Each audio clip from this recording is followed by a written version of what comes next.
By 1918, Charles M. Schwab was one of the richest men in the world.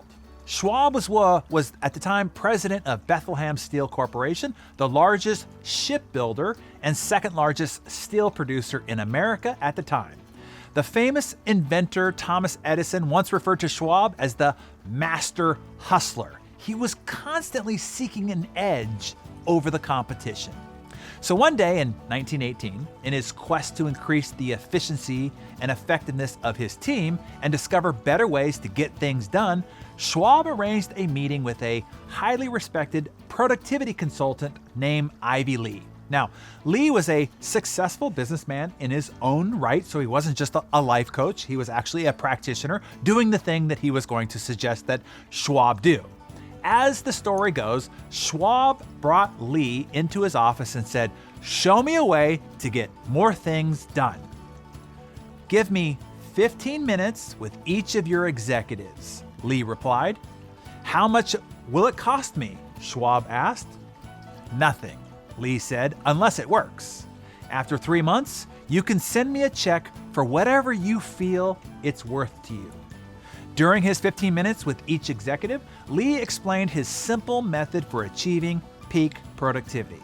At the end of each workday, he said, write down the 6 most important things that you need to accomplish tomorrow. Do not write down more than 6 tasks. Prioritize those 6 items in order of their true importance. And I'll add, by the way, I would suggest that you narrow them down to your top 3, but that's just me, not Lee.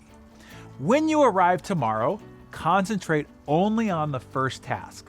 Work until the first task is finished before you even move on to the second task. Approach the rest of your list in the same fashion.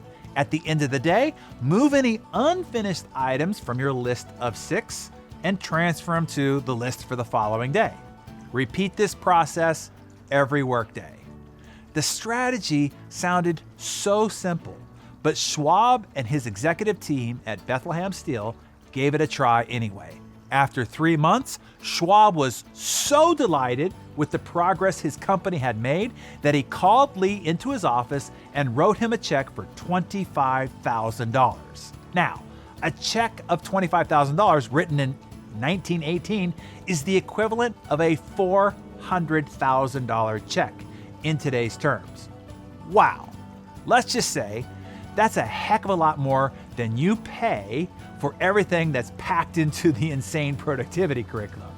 The Ivy Lee method of prioritization, you're taking your to-do list and narrowing it down to your top 6, working on one until you step into the next one, it just seems so stupidly simple. How could something so simple be so effective?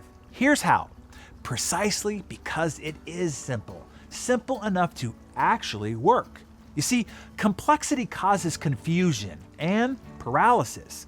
The mental objection people give to simplistic methods is that they're too basic. They don't account for all the complexities and nuances of life. They ask, what happens if an emergency pops up?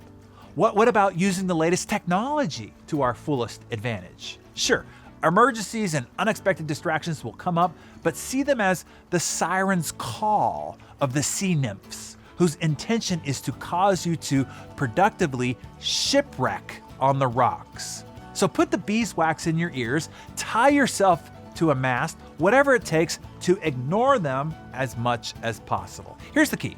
Use simple rules to guide complex behavior. It forces you to make tough decisions. In the paralysis of too many priorities, we do nothing, or we choose escape routes from making real decisions. We go back to email. We search the internet. We respond to texts and say yes to the knocks at the door. It removes the friction of starting. The biggest hurdle to finishing most tasks is starting them. Lee's method forces you to decide on what your first task will be the night before you go to work. It requires you to single task. The myth of multitasking is that being busy is synonymous with being better. The exact opposite is true. Having fewer priorities leads you to better work and greater output.